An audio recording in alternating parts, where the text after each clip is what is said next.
Oh, oh, oh, oh, oh, oh, oh. Bonjour à tous, amis de Langouet, je suis la moitié, vu que Libellule n'est pas là, des cadeaux de Noël que vous recevrez pour l'an prochain, pour la chaîne Les Oubliés du cinéma d'horreur. Et justement, parlant cadeau, voici un petit bilan de ce que j'ai reçu et je suis pourri gâté, hein, j'en ai marre, enfin j'en suis content, mais c'est impressionnant. En commençant par ce t-shirt justement, cadeau de Maman Goldie, Puppet Master, je suis trop gaga, voilà, il est entré dans mon top 3 de mes t-shirts d'horreur préférés. Donc vous le reverrez sûrement dans les prochaines vidéos. Puppet Master, donc avec Blade, Toddler, Jester, l'édition en Pinhead, les classiques. Donc voilà. Et en parlant de t-shirt, j'en ai reçu pas mal d'autres d'ailleurs que je vais ouvrir en même temps que vous. Et donc je les vois, heureusement je... Hop. Alors, il y a un autre qui est magnifique d'ailleurs. J'espère que je rentre dans tous, il va falloir que je m'en mette au score. Alors celui-là, qui est sympa aussi, donc avec les figures emblématiques et leur date lorsqu'ils sont arrivés au cinéma. Donc voilà, Ghostface, Michael Myers, Freddy Krueger, Saw, Pinhead, Jason, Sadako, l'Exorciste et Chucky. Donc voilà. Donc très très sympa, pareil pour la collection, ça va être génial. Super. Je vais vérifier, mais en taille, ça devrait aller. Et deux autres, alors très sympa aussi, enfin j'aime bien le look que ça rend. Voilà, vous avez celui-là, version Friends, avec la version bébé au-dessus et la version adulte en bas. Donc pareil, je vais essayer d'avoir un peu moins de points de lumière. Je le trouve tout mignon. En plus j'avais déjà un Friends, alors ça me fait deux. C'est rigolo parce que j'ai deux t-shirts. Tout ce qui est inspiré de Friends j'adore et j'ai jamais regardé la série parce qu'elle m'attire pas du tout. C'est la contradiction humaine. Et donc on a pour le dernier forcément un personnage iconique qui est parti trop tôt comme acteur. Enfin quoique il avait un certain âge. Le Captain Spaulding. Ah, donc un petit Captain Spaulding. Voilà, donc pareil, bien sympatoche, bien chouette chouette. Donc ça, c'est pour les t-shirts. Pour tout fan de lecture, je vais faire une petite aparté avec quelque chose qui est horrifique, et deux choses horrifiques et deux choses non horrifiques. Que je vais vous présenter le truc, enfin, pardon, deux choses cinéma et deux choses qui n'en est pas une. La chose qui n'est pas cinéma, c'est une BD que je recherche depuis un petit bout de temps. Il y en a eu que 7 parce que le réalisateur est mort depuis. Et je n'avais que le 6 et 7. C'est Passe-moi le ciel. Donc je ne sais pas s'il y en a qui le connaissent. Je suis pas très religieux, il faut le savoir. Mais c'est des blagues tournant autour de l'enfer, du paradis et de Saint-Pierre qui m'ont toujours bien plu. C'est vraiment une collection que j'aimais bien. Et du coup, bah là j'ai le tome 1 donc en souple. Au suivant. J'ai eu aussi le tome 3 Tas de Bossin. Non, pas à prendre dans le sens. Pardon, pas à prendre dans le sens décalé. Voilà, qui est sympa. Et j'ai eu aussi donc le tome 4, Nom de Dieu.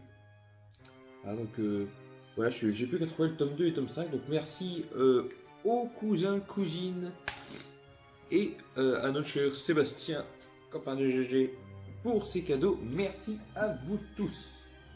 Concernant l'horreur pure, j'ai eu ce petit volet-là. Un volet que je vous conseille, d'une quadrilogie qui me manque le premier que je vous conseille. Ce n'est autre que le quatrième volet des Black Lagoon, que je vous ai déjà parlé sur Facebook. Justement, à qui je fais un coucou, une pub, car ils sont très très gentils. En fait, c'est pas de peau, j'avais réussi à l'avoir alors que c'était quasiment épuisé. Et j'avais dit justement à ma mère, purée, j'ai enfin pu le choper, j'ai même chopé le 3 et le 2 et tout, je suis content. Et en fait, ma mère a envoyé un message, m'avait déjà acheté le 4. Donc on avait acheté le même volet. Donc j'ai fait cadeau de celui que j'avais acheté à Libellule. Et donc j'ai récupéré celui que ma mère m'avait acheté, donc voilà. Spécial Puppet Master, alors forcément j'étais gaga. Hein. Et on apprend beaucoup de choses, c'est vraiment très complet. Et sur un peu tout, parce que vous avez les Puppet Master avec plein d'anecdotes, et là j'étais aux anges, vous avez également beaucoup d'autres sujets qui sont abordés. Là dans celui-là notamment, vous aviez... Je suis pensé marqué dessus. Vous allez avoir des sujets sur Chris Lamartina, la Wave Production qui est réputée pour faire des films pas forcément les plus top mais c'est marrant, José Ramon Larraz, le The Bloodchester Trilogy, Twisted Nightmare. On commence d'ailleurs avec je crois un film. Voilà, vous avez quand même les... Ce qui est bien, c'est que vous avez aussi concernant les livres, à la fin il y a le côté métal aussi, je me souviens, un petit dossier qui est resté pour les fans de musique. Donc franchement il y a plein de bonnes choses. En plus, ça vous parle des nouvelles éditions, étrangères comme françaises d'ailleurs. Suspicious, elle n'est pas sortie chez nous cette édition. Alors qu'on retrouve des éditeurs classiques comme Le Chat qui fume, Uncut Movie, voilà, des Artus Film, Ecstasy of Film. Donc voilà, franchement, les Black Lagoon, je vous les conseille, il y en a un par an. Il faut absolument que je trouve le premier. Si vous ne le voulez plus et que vous l'avez, je veux bien vous en destituer. Ça me fend le cœur de devoir faire ça, mais je me sacrifierai. Donc voilà, lisez les Black Lagoon, c'est franchement sympa et ils partent très vite tellement ils sont bien. Et le dernier petit bouquin en rapport avec le cinéma, donc c'est le dernier de Claude Gaillard, de la collection VHS. C'est presque pareil. Donc voilà, je sais pas si vous avez vu d'autres de ses bouquins, il a sorti notamment sur la Rambo exploitation, sur les films sexy, je crois aussi, Bad Requin, mais dans un autre format par contre, il me semble que c'est eux, je crois. Donc voilà, ils ont sorti plein de petits trucs comme ça, et c'est vraiment sympa. Donc là, il n'y a pas de film, et c'est sur toutes les parodies, je ne l'ai pas encore lu, mais vous pouvez voir là que c'est toujours des petits ouvrages très intéressants, avec beaucoup d'images et d'anecdotes, et donc il vous apprend sur plein de films, les parodies que ça a pu être. Là, vous avez par exemple les parodicules de Cobra, on a eu 36 000 avec le film original avec Stallone. Donc voilà, c'est la version Predator plus fauchée. Donc c'est des petits ouvrages que je vous conseille, très intéressants pour en connaître plus sur l'histoire du cinéma. En plus, Claude Gaillard, franchement, explique très bien les choses et arrive à nous captiver au fil de ses pages. Donc pareil, très content de l'avoir, ça complète la collection du coup qui était déjà commencée depuis longtemps. J'espère qu'il y en aura d'autres. Un truc qui n'a rien à voir avec le cinéma avant qu'il n'y ait que du cinéma. Voilà, la légendaire Popcorn. Légendaire pourquoi ? Parce que j'adore les boîtes vintage. Voilà, j'adore les vieux trucs d'époque. Et donc vous avez cette sublime boîte qui n'a rien à voir avec le cinéma mais que j'aime beaucoup. Avec en plus dedans une de mes marques préférées pour un produit que j'ai jamais vu, Banania. Donc j'adore Banania, mais je savais pas qu'ils faisaient des truffes. Des truffes pour une truffe. Tout concorde. Je vous le dis, tout concorde. Autant que le magnète que j'avais laissé dedans de ma mère. Qui va être génial sur mon frigo. J'adore les magnettes. Je crois que j'adore tous les petits gadgets à rajouter un peu partout. C'est pour ça qu'il y a toujours un grand bordel chez moi. J'ai toujours 36 000 gadgets. Donc voilà. Et là on part sur la partie que vous préférez, le cinéma pur. Et notamment, forcément, le cinéma d'horreur. Avec une grosse surprise à la fin, surtout ne partez pas. On va partir sur les films, j'en ai eu un bon paquet et j'ai pas vu mon père pour Noël, donc j'en ai encore d'autres qui m'attendent. À savoir déjà Le Monstre des Abîmes. Donc voilà, un film qui m'intéressait, un très vieux film. Donc je vais vous y aller résumer parce que forcément je les ai pas vus, et ça coule de source. Un film de Jack Arnold. Jack Arnold, il me semble que c'est lui qui a fait L'Homme qui rétrécit et Tarantula. Il me semble, bah oui, c'est lui. Yes. Le professeur d'université Donald Blake fait l'acquisition d'un poisson préhistorique qui a été irradié au rayon gamma. Lors des examens du spécimen, Blake se coupe au contact du fossile, les effets sont alors aussi catastrophiques qu'imprévisibles. Donc voilà, avec portrait de Jack Arnold, beaucoup de bonus. Or c'est un vieux film, hein, clairement. C'est un film en noir et blanc, mais j'adore beaucoup. Je pense que ça va rentrer dans la catégorie des films horreur SF à vue de nez. Donc voilà, Le Monstre des Abîmes. Dans la même collection que je souhaitais aussi, du coup, que pareil, cadeau de maman. Voilà, c'est cadeau, ma mère, la famille maternelle, paternelle, un peu tout le monde. Docteur Cyclope. Donc voilà, qui m'intriguait aussi, que pareil que je n'avais pas vu. Bon, lui, il est en couleur déjà, donc il doit être un tout petit peu plus récent. Dans la jungle amazonienne, le docteur Torkel conduit des expériences incroyables. Après des années de recherche, il a trouvé le moyen de réduire les objets à une taille minuscule. Quand une équipe de scientifiques est mandatée pour faire un point sur ses progrès, ils ne se doutent pas qu'ils vont devenir les cobayes de celui qu'on surnomme le docteur Cyclope. Donc voilà, j'aime bien les vieux films, je trouve qu'il y a toujours des chouettes choses à en retirer. Livret collector 16 pages par Alain Petit, oh j'adore Alain Petit en plus. Quelqu'un de très sympa d'ailleurs, j'ai échangé un message avec lui, il était très gentil. Donc voilà, Docteur Cyclope. Très, très content de découvrir aussi. On va faire du plus récent, mais du récent que j'avais pu oublier, des petits films neufs qui sortaient pas donc des éditeurs que j'essaye de compléter. Et c'est un slasher qui me donnait très envie, c'est Hellfest. Voilà, qui a été présenté et que plus personne ne parle en ce moment. Donc est-ce qu'il sera un oublié plus tard? Si je l'aime bien, parce que je n'aimerais pas que ce soit un oublié, peut-être. Hellfest, donc déjà cette jaquette est trop belle. Nathalie est lycéenne. Elle rend visite à sa meilleure amie Brooke et à son colocataire Taylor. Les trois amis décident alors de se rendre dans un parc d'attractions, le Hellfest. Mais pour un des visiteurs, ce n'est pas une fête foraine mais un terrain de chasse. Donc voilà, donc, produit par Gail Ann Hurd, la légendaire productrice de Terminator et Abyss, réalisé par Gregory Plotkin, le monteur de Get Out. Ouais, ça promet, j'en attends beaucoup, on verra bien, faut peut-être pas que j'en attende trop, des fois je risque d'être déçu. Forcément un film parce qu'il faut la collection Black Christmas, que les gens reviennent de plus en plus d'ailleurs sur la décision de dire qu'il est mauvais, qu'il ne vaut rien. Beaucoup de gens en fait commencent à apprécier et je pense que peut-être qu'il faut se décaler, enfin se retirer de l'image qu'on a du premier Black Christmas original, qui est cool parce que je ne l'ai pas, mais que Stasio Film va le sortir, donc je vais la voir. Et vu que j'ai le deuxième remake, ça fera la trilogie on va dire. Et donc celui-là je suis curieux de le voir. Bon, vous connaissez peut-être l'histoire, mais je vous le dis quand même pour ceux qui ne connaissent pas. Le producteur de Get Out et Halloween revisite avec succès un classique de l'horreur. Un tueur en série qui sévit sur un campus et doit faire face à la détermination d'un groupe d'amis, d'une même sororité. Les filles de Moi Coupa Epsilon s'apprêtent à passer tranquillement Noël au collège de Hawthorne. C'est pas facile ça. Quand elles sont tuées les unes après les autres par un mystérieux slasher voyeur, la peur gagne le campus où chaque homme est un suspect potentiel. Mais c'est sans compter sur un groupe d'étudiants bien décidés à ne pas se laisser trucider sans se défendre. La nuit de Noël ne sera pas une partie de plaisir pour les tueurs.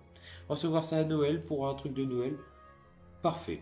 Donc pareil, toujours avec plein de bulles sympas. Hâte de le découvrir. Pour tous les films que je vous présente, et pour tous les cadeaux en général, n'hésitez pas à me donner votre avis, je prends. Je suis preneur, toujours. Tous les avis sont bons d'ailleurs sur cette chaîne. Nous sommes là pour une liberté d'esprit et de dialogue. Et j'espère que ça vous. Alors pareil, un film qui est sorti depuis déjà quelques années mais que je voulais voir, La Malédiction des Winchester, que je voulais dans la collection. J'aime beaucoup l'idée de l'histoire. Je sais plus si La Malédiction des Winchester ça a été produit par la Hammer celui-là. Pas par la nouvelle Hammer du coup. Je ne sais plus, peut-être pas. Inspiré de faits réels, découvrez l'histoire de la maison la plus hantée au monde.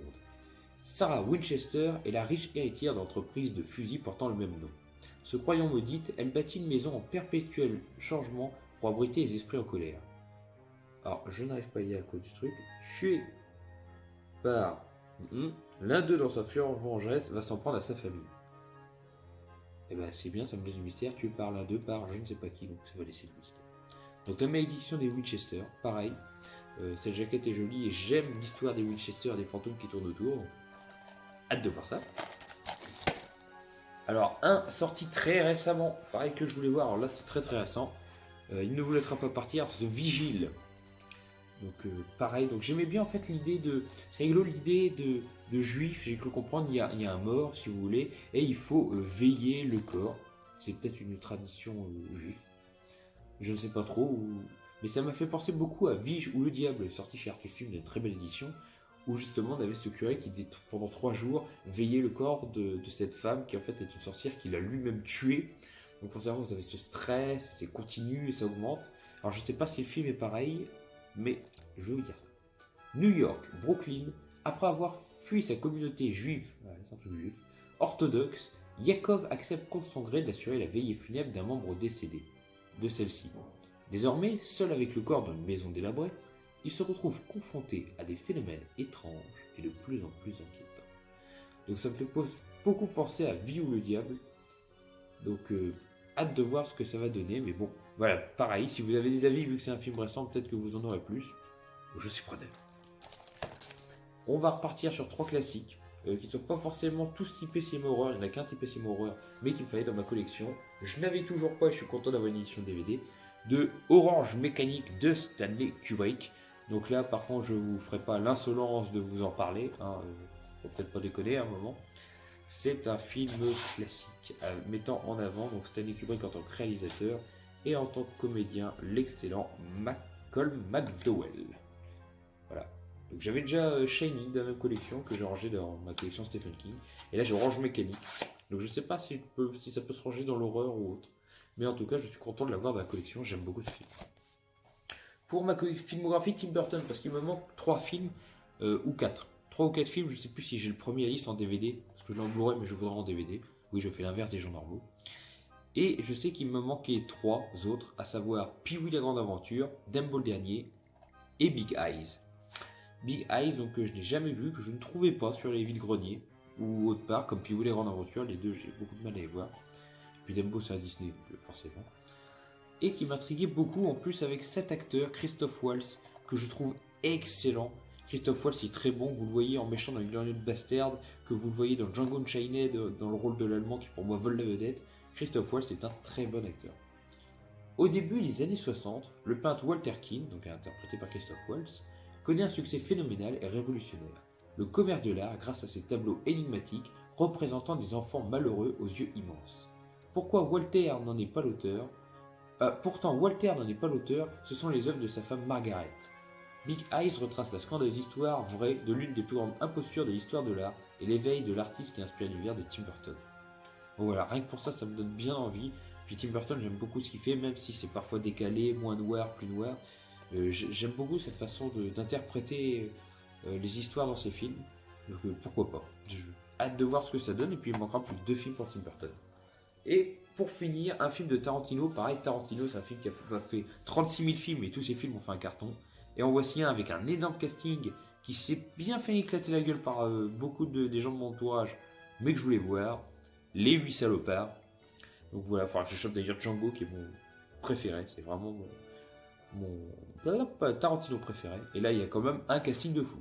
Samuel Jackson, qui est habitué d'ailleurs des films de Tarantino. Kurt Russell, que j'adore. Jennifer Jason Leigh, qui me parle moins. Walton Hawkins, qui me parle un peu moins. Si je le vois, ça se trouve, je veux dire que c'est eux. Damien Bichir, pareil. Tim Roth, évidemment. Tim Roth, c'est génial. Michael Madsen, qui fait des très mauvais films dans l'horreur. À chaque fois que je vois un film d'horreur, j'ai l'impression que c'est un mauvais film. Et Bruce Dern, pareil, c'est sympa. Donc il y a un sacré casting quand même. Donc les 8 salopards, pareil, je vous le lis. Allez, je vous le lis. Quelques années après la guerre de sécession, en plein hiver, un chasseur de primes fait route vers Red Rock.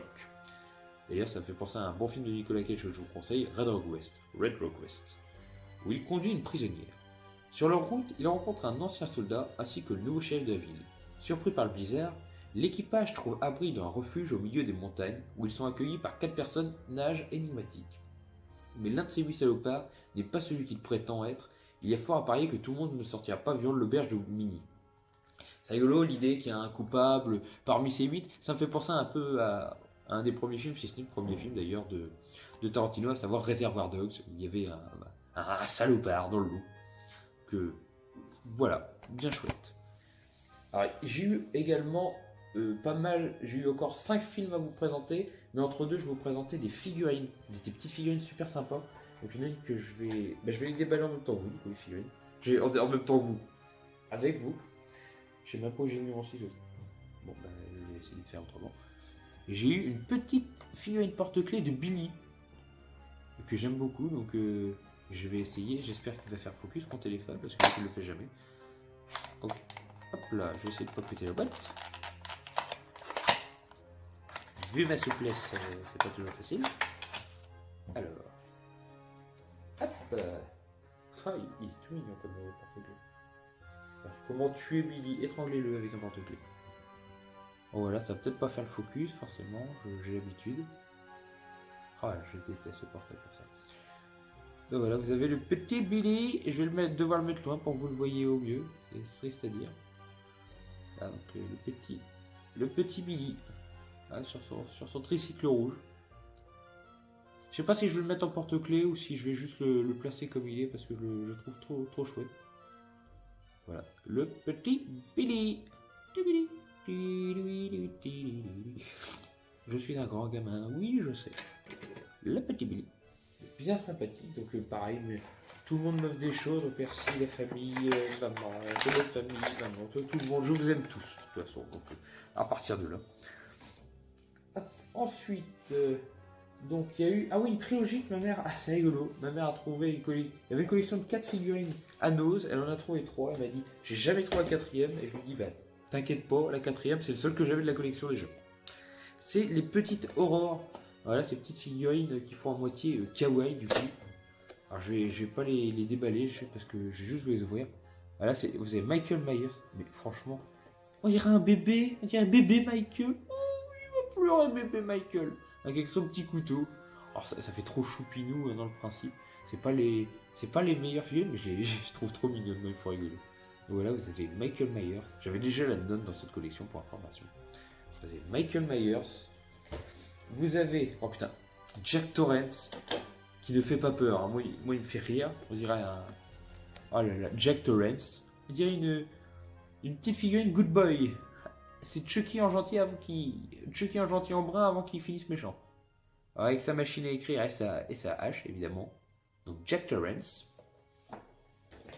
Et vous avez Annabelle qui, pareil, ne fait plus peur. Hein. Pareil, toute gentille ou trop gentille, peut-être. Voilà, donc notre chère petite Annabelle. Oui, elle est les faux reflets, je suis désolé. J'essaie de le mettre à peu près bien. Bon, voilà, ça fait 3 petites figurines très bien pour agrémenter ma collection qui manque de place. Je vais trouver de la place. Il faut que je trouve de la place. Alors, il me reste 5 petits films, La surprise de fin et 2 grosses figurines.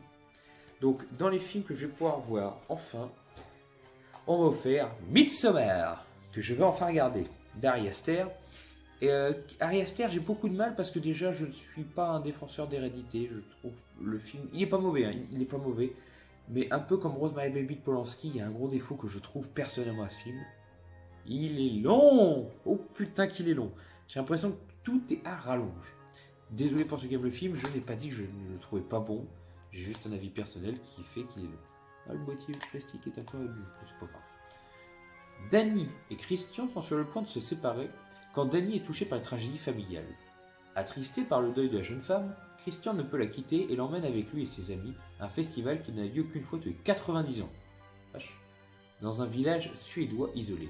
Mais ces vacances insouciantes, dans un pays où le soleil ne se couche pas, vont vite prendre une tournure beaucoup plus inquiétante. Et clairement, je n'ai pu m'empêcher, quand je voyais ce qui était derrière les images et tout, de faire le parallèle avec The Wicker Man. Parce que je trouve, s'il n'y rend pas hommage, qu'il y a énormément de points communs avec The Wicker Man. Donc il va falloir que j'essaie de me détacher de ce film avec Christopher Lee, voire même la version avec Nicolas Cage, parce que j'aime bien les deux, pour me concentrer sur Midsommar, ce qu'il est en lui-même. Mais ça m'intrigue. Donc Midsommar d'Ari Aster, donc après Hérédité, au moins je regarde ces films et je suis toujours intrigué. Moi, paralysateur, un pays, n'importe quoi dans l'horreur, tout m'intrigue. Que le film soit bon ou mauvais. Ou très mauvais. Très mauvais d'ailleurs. Ma tante m'a offert donc 2 films pour compléter ma filmo Nicolas Cage. Donc déjà, Embrasse-moi Vampire, qui est dans ses premiers, il doit dater de la fin des années 80-89 si je ne m'abuse. Voilà, j'essaie de me faire tous les films de Nicolas Cage, de me manquer une quinzaine. Ce qui n'est pas évident, puisque non seulement il en sort 5 à l'année, des fois, maintenant. Deuxièmement, il y a des films que je pourrais pas avoir, parce que sur Amazon Prime, il y a Color Out of Space qui sort pas en DVD ou en Blu-ray. Ça me casse les noisetiers. Et il y a également sur Netflix Army of One, qui est bien délirant, qui tire du surprise, mais qui sort pas en DVD ou Blu-ray. Pas français en tout cas. Et je ne parle pas anglais. Donc ça c'est rageant. Et Humanity Bureau, qui est parti sorti en DVD français. Mais je l'ai jamais trouvé. Donc, si quelqu'un le trouve, ça par contre, je serais très intrigué de savoir. Donc, Embrasse-moi Vampire. Peter Lowe est un agent littéraire new-yorkais très en vogue qui multiplie les aventures amoureuses sans lendemain. Mais sa vie va basculer le jour où il se retrouve persuadé d'être un vampire, après avoir été mordu à la gorge par une femme en proie à la passion. Peu à peu, Peter voit son comportement se modifier. Voilà, donc c'est dans ce film-là notamment qu'on a un célèbre gif de Nicolas Cage qui tire une tête de malade mental. Donc Embrasse-moi Vampire m'intriguait beaucoup, et puis c'est un film de Nicolas Cage, donc je prends et je suis heureux pour compléter la filmo. Et le deuxième, c'est un des derniers qui manquait des années 2000 ou 2010, mais je l'ai eu en 2 versions différentes en fait. Ma tante n'a pas fait exprès, donc je ferai celui que je garde. C'est Capitaine Corey. Donc pareil, je suis très content. Donc je vais vous en lire un sur 2, je vais dire sur l'autre par exemple. 1941. La Seconde Guerre mondiale embrase le monde entier. Les troupes de Mussolini sont chargées d'occuper la paisible île de Céphalonie au large de la Grèce. Les habitants d'un des villages se prennent rapidement de sympathie pour le bataillon du capitaine Corey. Plus attirée par la musique que par le combat, Pelagia, la fille du médecin, ne reste pas longtemps insensible aux airs de mandoline et au charme du capitaine. Le retour de son fiancé Mandras, ainsi que la défaite des Italiens, va mettre leur amour en péril. Donc voilà, d'acté d'un best-seller de Louise de Bernière. Pourquoi pas, ma foi, je suis toujours très content de découvrir des films avec Nicolas Cage, au cas où je ne me serais pas répété déjà. Donc Captain Corelli, je pense que si les deux marchent, il y en a un qui sera dans ma collection évidemment, et l'autre ça sera Libellule si elle le souhaite. Il n'y a pas de souci. Donc voilà, Captain Corelli, donc 2 films, sachant que grâce à Captain Corelli, il m'en manque plus qu'un des années, donc soit 2000-2010, je sais plus, c'est adaptation. Et le dernier, et c'est pas de peau, ma mère était un peu déçue, c'est le Blu-ray de Retro Puppet Master, mais il n'a pas de piste française. Il n'a pas de piste française, ce n'est pas une région 2, et j'avais le film en DVD en français. Donc voilà, c'est pas de peau. Alors peut-être que celui-là, sous l'accord de ma mère, je le revendrai. La jaquette est très jolie par contre. Je le revendrai pour ceux qui pourraient aimer.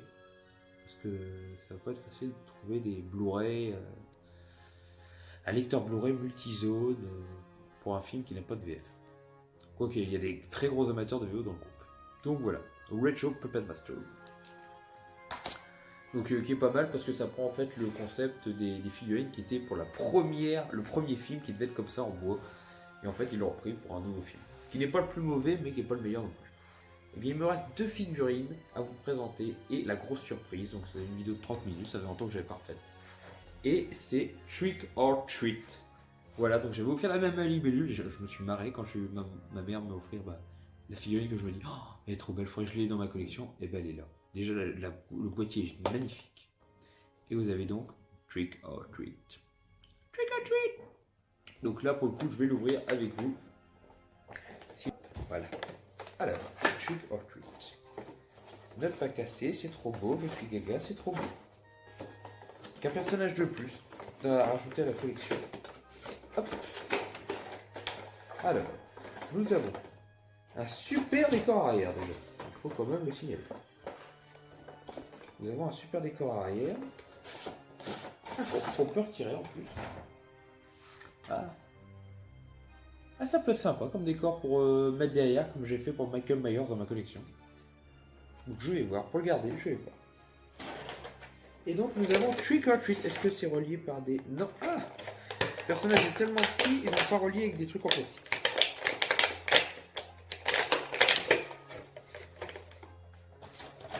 Alors, vous avez Trick or Treat. Il est trop mignon. C'est une créature de film d'horreur, mais qui est trop mignonne. Moi j'adore. Donc la tête se retire, je crois. Oui, donc voilà. La tête se retire, car il y a du coup l'iglo maintenant. Car il y a plusieurs têtes qui peuvent être mises. Je vais faire comme les vieux, je prends en banquet. Je vais lui mettre celle qui sourit, qui a l'air de manger. Voilà, celle-là. Je la trouve fun. Donc voilà, donc Trick or Treat. Et vous avez donc tous les éléments qui vont avec. Évidemment, ça va de soi, Valentin, ce que tu dis est logique. Donc à savoir les deux différents. D'accord. Les deux différentes têtes. Donc quand il est beaucoup moins humain. Tête de citrouille. Enfin une citrouille tout court, je veux dire. Une citrouille enflammée qui de mémoire s'éclaire. Et là vous avez notamment la célèbre sucette. Que je vais évidemment prendre. Je vais juste éviter de faire tomber les... Je vais juste éviter de faire tomber. Vous avez les mains. C'est tellement petit que j'arrive pas à les prendre. Vous avez les mains. Donc une qui a été arrachée. Là, comme ça. Avec les filaments, comme si c'était une citrouille. Vous avez la célèbre sucette. Voilà, moitié mangée. Que je mettrai dans sa main par la suite.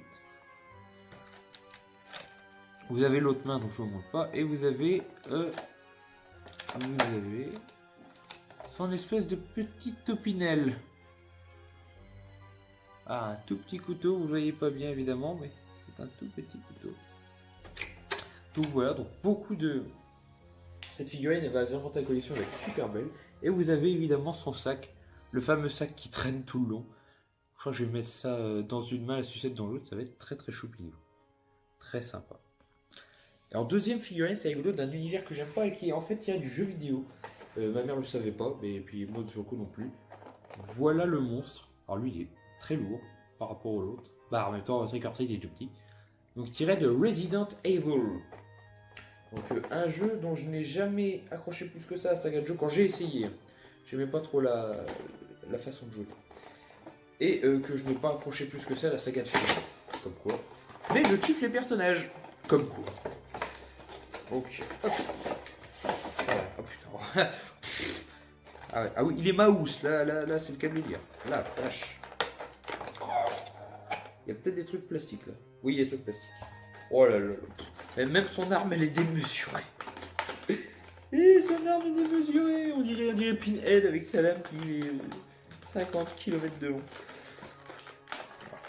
Alors, comment est-ce que ça s'ouvre? Oui, Valentin apprend en même temps que nous à ouvrir des trucs tout simples. Ah là là là. Là, ça fait un. Et deux, un.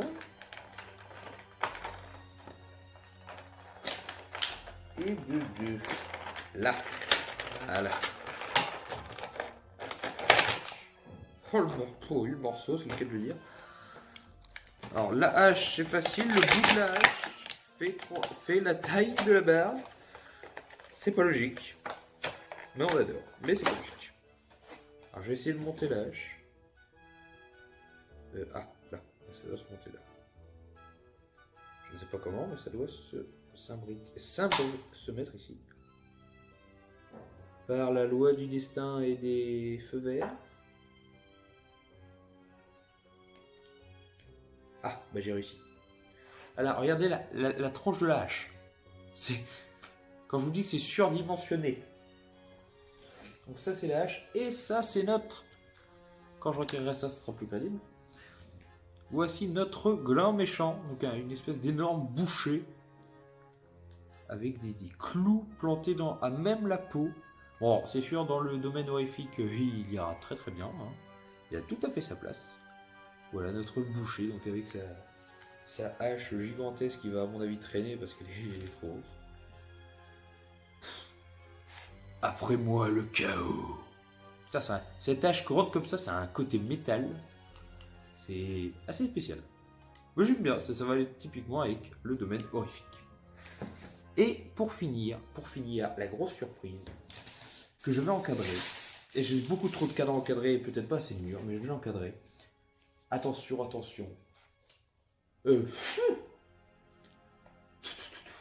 Superbement. Ma mère l'a encadré quand elle l'a reçu. Le cadre est magnifique. Le truc est magnifique. Voilà la dédicace de Robert Englund en tant que Freddy Krueger. J'en avais déjà une dans la forme carte que ma mère avait demandé pour qu'il m'envoie et tout. J'avais envoyé des images que quand j'étais en Freddy pour Az. J'adore. Voilà. C'est juste sublime. Freddy Krueger. Donc voilà, c'est sur ça qu'on va terminer la vidéo. J'adore ce cadre, j'adore cette famille, j'adore ce monde et franchement vous me surgâtez. Alors je mettrai les cadeaux de mon père sur Facebook, sur mon groupe je pense. C'est magnifique, mille merci à vous. I choose. Crevez tous.